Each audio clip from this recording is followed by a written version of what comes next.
Ladies and gentlemen, please welcome Elon Musk. Hello. Testing 1, 2. All right.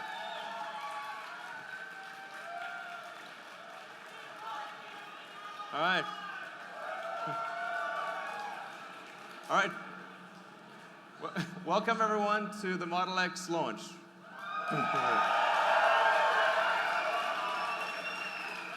So, thank you all for coming. The Tesla team has worked incredibly hard. They've done, I think, an amazing job, and I'm really looking forward to showing you the car. I want to start off just by reminding people like what the mission of Tesla is to accelerate the advent of sustainable transport.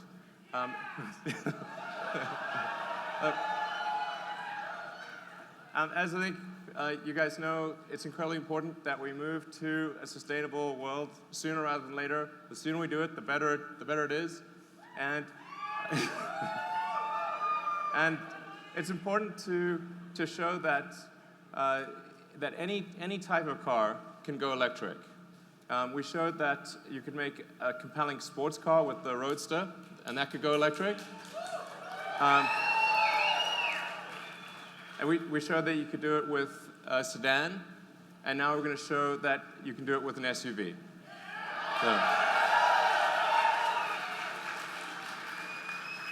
So we're going to start off with what's actually most important for a car, which is safety. So if you're driving, you're carrying your friends and family around, there's really nothing that's more important than safety. So first and foremost, the car's got to keep you and the ones you love safe and protect you under any circumstance you can imagine. So.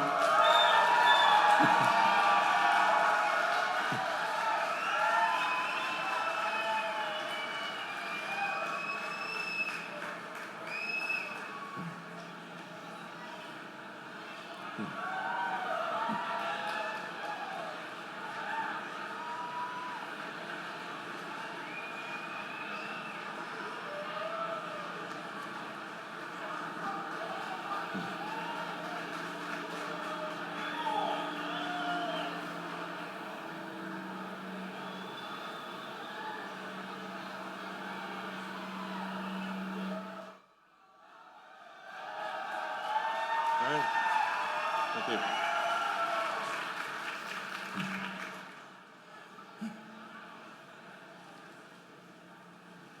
So, there you have the Model X. I'm going to talk a lot more about the details of the car, but I'm going to start off with safety. So with the Model X, we've created the safest SUV ever. It's the first SUV that's 5 stars in every category. So,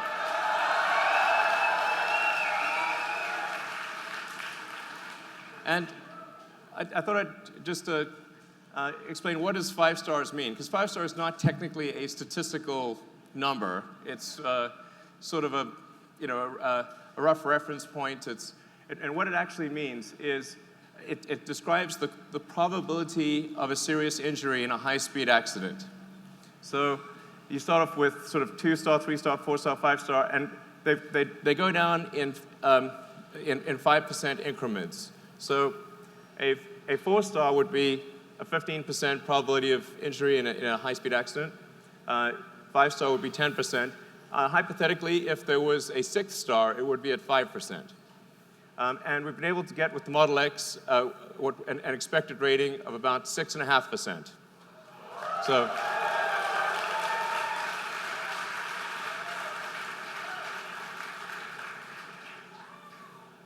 And so let me explain how we get to such a low probability of injury.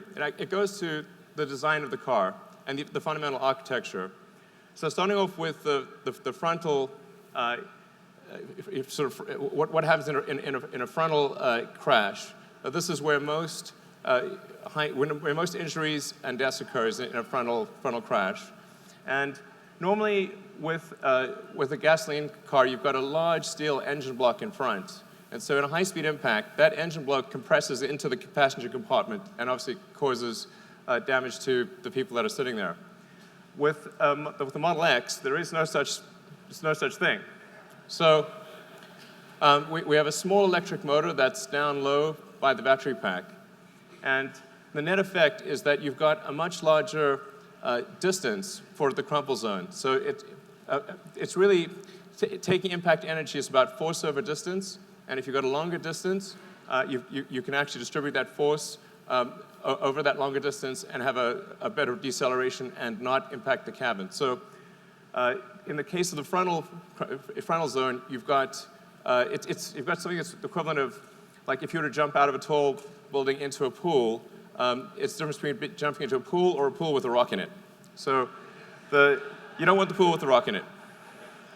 So then going on to a side impact, the Model S and the Model X are about half of the next best in the SUV class. So the X is so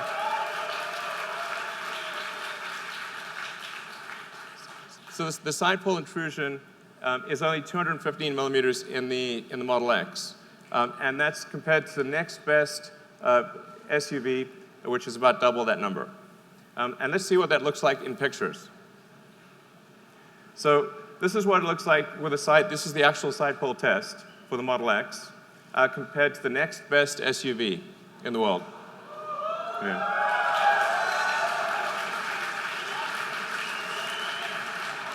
I mean, this is the difference between life and death. This is a really big difference.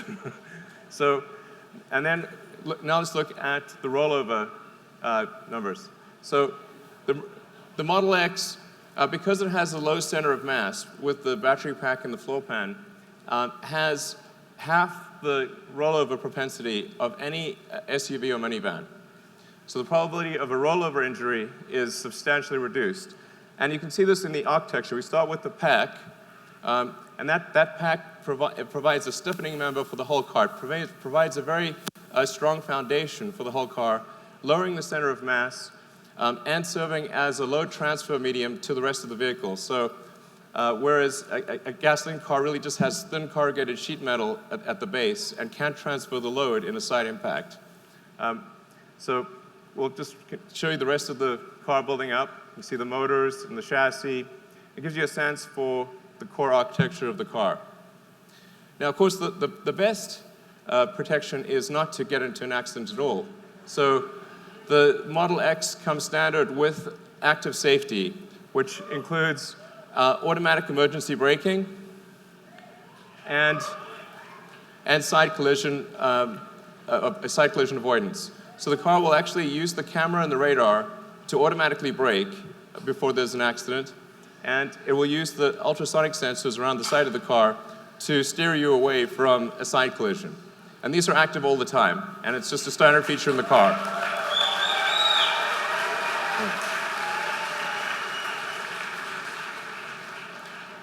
Now the third thing, which is sort of topical, is air safety. Now we designed the car well before recent events. So it just happens to have, there's recent events have illustrated the importance of air safety. And we have with the Model X the first true HEPA filter in a car. So why is it important to have a particulate filter? Why is it important to have a gas filter in the car? It's because this translates to a real change in life expectancy. So these are the most conservative numbers we could find on the internet, like the most conservative. They go way worse than this. This is basically the least bad thing that would happen if you lived in these cities. So, and now let's take a look at the filters themselves. I want to show you just how much of a difference this is. The top one is our primary air filter. The one on the left and the bottom is our secondary air filter. The one on the right is a normal car air filter. I think we've got some of those here. So this is what a normal car filter looks like. It's really quite small. This is the this is the primary air filter of the Model X. And this is the secondary air filter. Our secondary air filter is bigger than the primary air filter of a typical car. So and not only is it 10 times larger area, but the quality of the filter is greater. So that translates to a several hundred-fold improvement in the filtration capability. It is 300 times better at filtering bacteria, 500 times better at allergens, 700 times better at soot or smog, and 800 times better at filtering viruses. And this is on a bad day. So this is the minimum passing grade when it's just operating at its worst. So, so in addition to the particle filters, we have 3 layers of active carbon. So we've got one universal adsorbent layer, that's the initial layer. Then we've got another activated carbon layer that's meant for acid gases, and another one for alkaline gases. The net effect of the air filtration system is that you have air cleanliness levels which are comparable to a hospital operating room in the car. And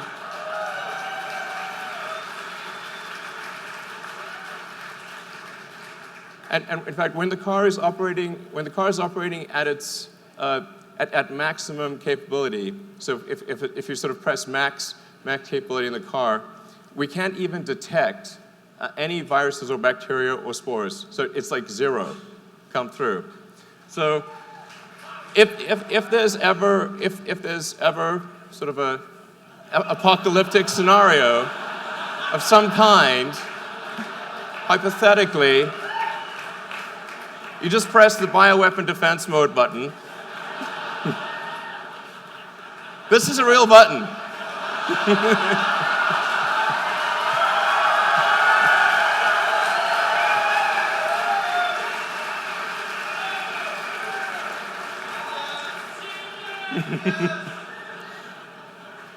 So what, we're trying to be a leader in apocalyptic defense scenarios. So let's move on to the car itself. Like, what's cool and fun about the car? Doors and windows. Okay. So you're obviously familiar with the Falcon Wing door. What we also have is an auto-presenting front door. So what it'll do is it'll triangulate my position and detect that I am moving towards the front door.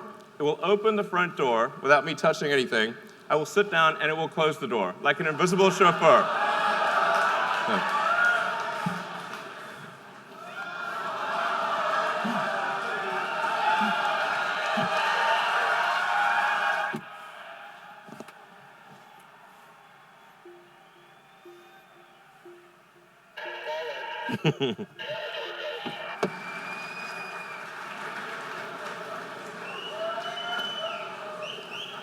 And there are a few other features that are hard to demo in this exact scenario, but something that we worked very hard on is a windshield that's a panoramic windshield. So it comes up and over and feels like a helicopter cockpit when you're driving. So it gives you unbelievable visibility. It's transformative in the driving experience. So you really, when you do the test drives later tonight, you'll see what I mean. It's really makes a difference. And then in addition to that, we also have it's a small feature, but an important one, is the ability to blind holster your phone. So this is like one of those things where it's small, but it's important. Instead of having to fiddle with a bunch of wires to plug in your phone, you can basically take it out of your pocket and blind holster it. It'll automatically fit, and there are adapters for every variant of popular phone.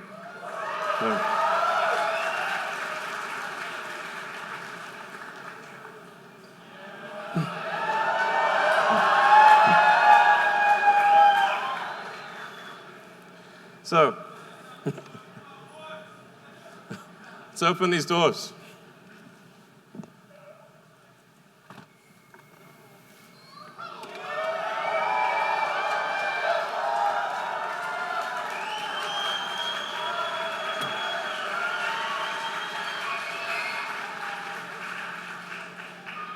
So the reason we created these doors was originally we were trying to solve a problem, which is how do you access the third row if you have child seats in the second row?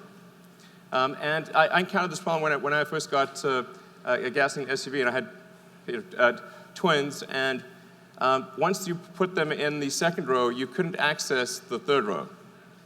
So we wanted to have an opening that was big enough so that you could do that. So you could have real utility of the third row, even if you have kid seats in the second row. So you basically just press the button. The seats will go forward, and I can step directly in. So.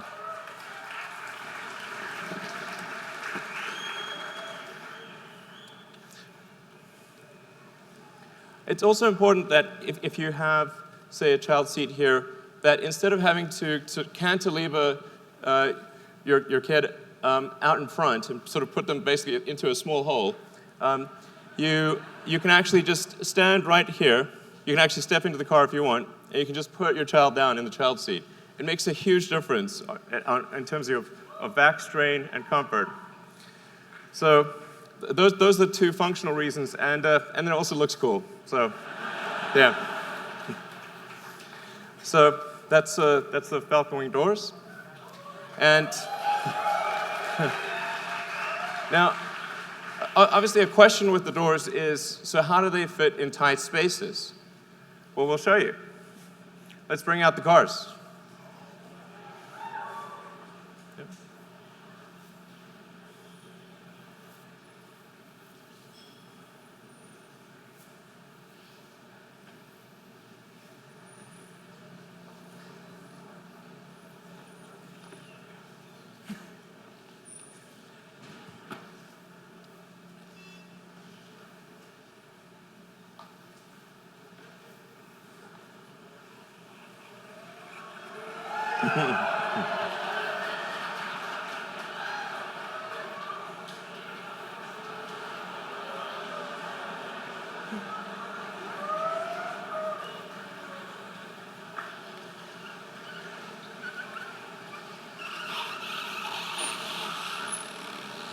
So the scenario we're going to show you here is if you've ever been in a parking lot and someone parked real close.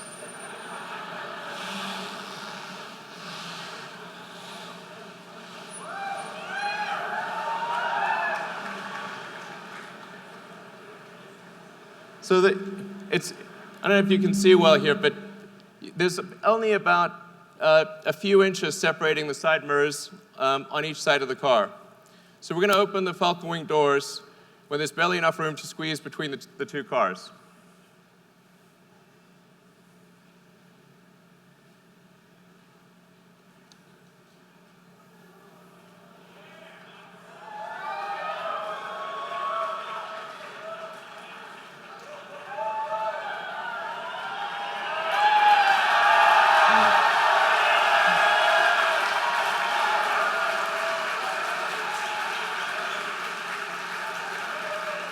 So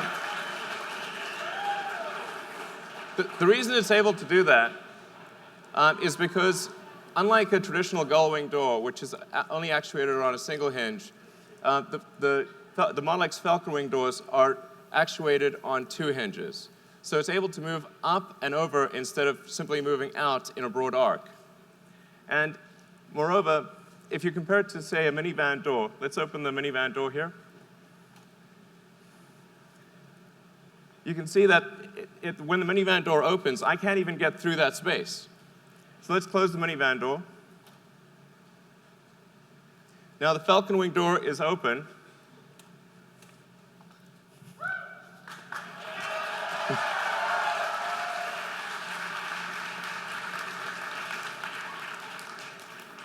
So our goal was to create an aperture that was more functional than a minivan door, and I think the team has succeeded. So I think it's the best aperture out there.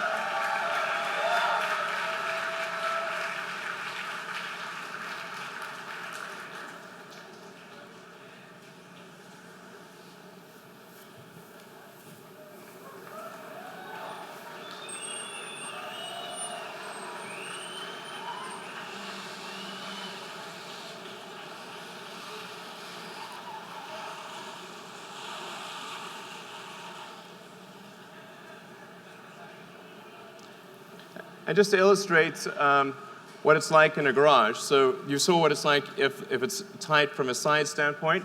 Well, what if you have a low garage? That's one of the most common questions I get about the Model X. The car actually automatically senses what the roof height is. So there are ultrasonic sensors in the roof of the car that calculate the roof height and automatically compute a new opening arc depending upon what the height of the ceiling is and what the side obstacles are.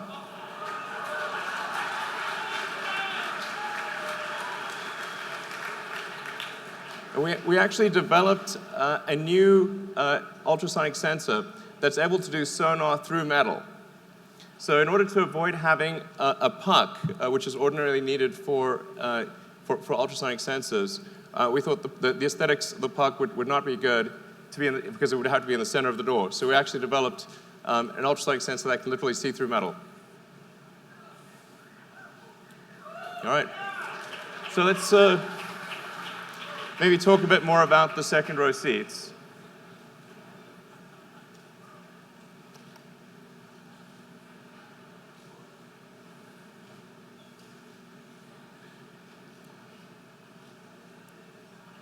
So normally second row seats in a car don't get a lot of love. So let's show you what second row seats typically look like in a car. So that's sort of what second row seats normally look like. But particularly when you open something and it's silhouetted, as it does with the Falcon Wing door, it tends to create a halo around the seat. So we put a lot of effort into creating a beautiful seat. And not only is the seat, I think, probably the best looking second seat, if that's a superlative, ever, but it actually provides more functionality because you have a flat floor and you can stow if something. So if you've got a backpack or a laptop or a handbag, you can stow that under the seat instead of having it at your feet. So it actually provides utility as well as aesthetics.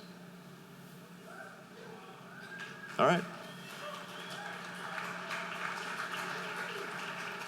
And speaking of utility, let's see what the Model X can really carry.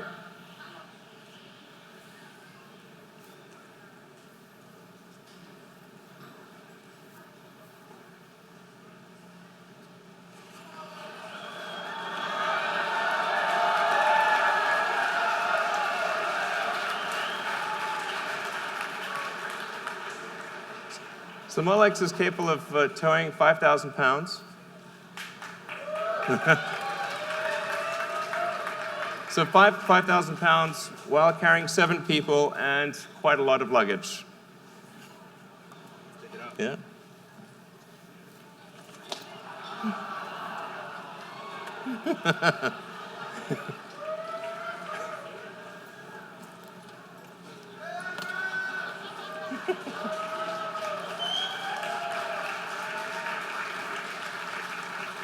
And of course, let's not forget about the front. Where's the stroller? Yes, we need the stroller.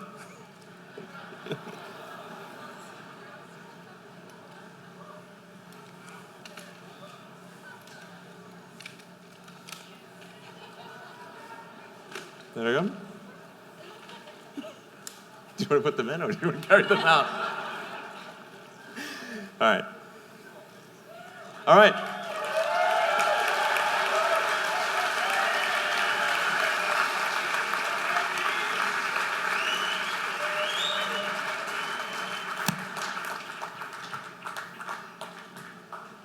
All right, so there you have it. Model X carrying seven people, a 5,000 pound trailer, and I lost count of how many bags, and a stroller.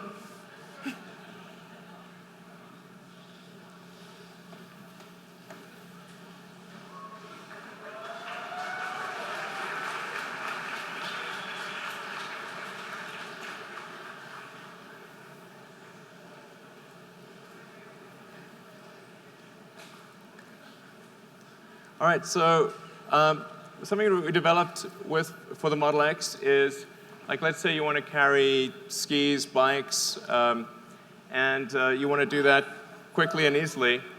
We made an accessories hitch that can be put on by a kid in approximately 10 seconds. Thank you. I think that was more like 5 seconds. So the accessories hitch can carry up to 4 bikes or up to 6 sets of skis. And you can close the trunk and have full functionality with the rest of the car.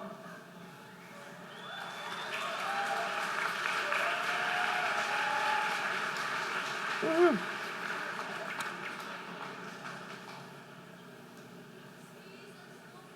Skis and snowboards, indeed. And then the final element, of course, is performance. Even the standard version of the Model X has quite high performance. So it's got the standard version, 90D's, got 257-mile range, all-wheel drive, of course, and it gets to 60 miles an hour in 4.8 seconds. And then the P90D Ludicrous mode. I mean, this goes so fast it's wrong. So do 0 to 60. This is an SUV, and it'll do 0 to 60 in 3.2 seconds.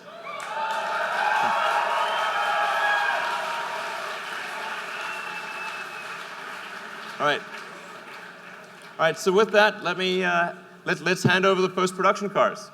All right.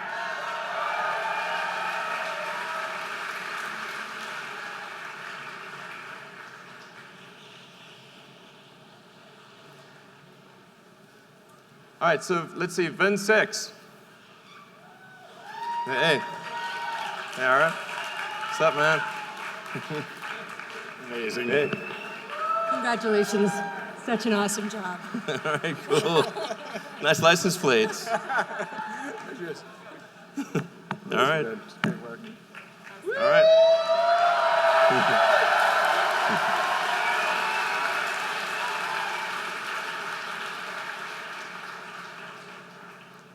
All right, it's VIN 5.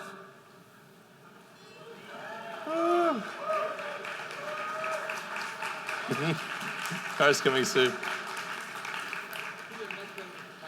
All right. Thank you very much. Good to see you. Is it okay? Hopefully the call will be here soon.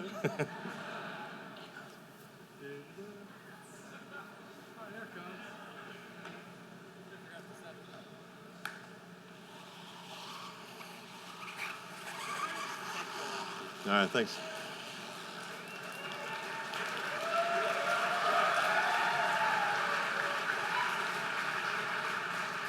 All right, and VIN 4.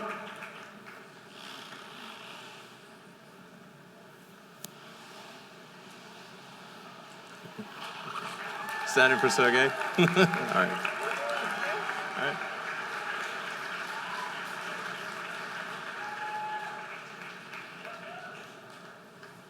Oh, hang on, let's see.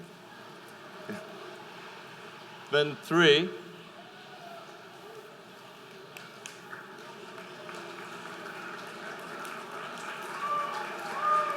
All right. Good to see you. Absolutely. Congratulations. Thanks. Hey. Congratulations. Thank you.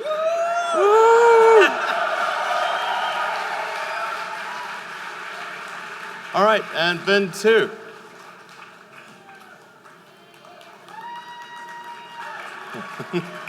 All right. Yeah, man. All right.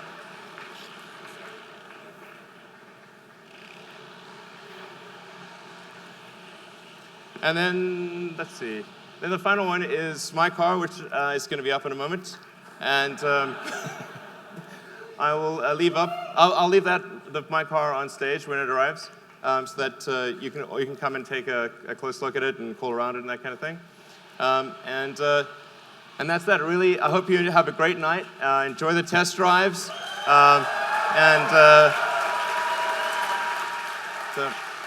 I'd like to thank you and like to thank the Tesla team who worked super hard to make this night work.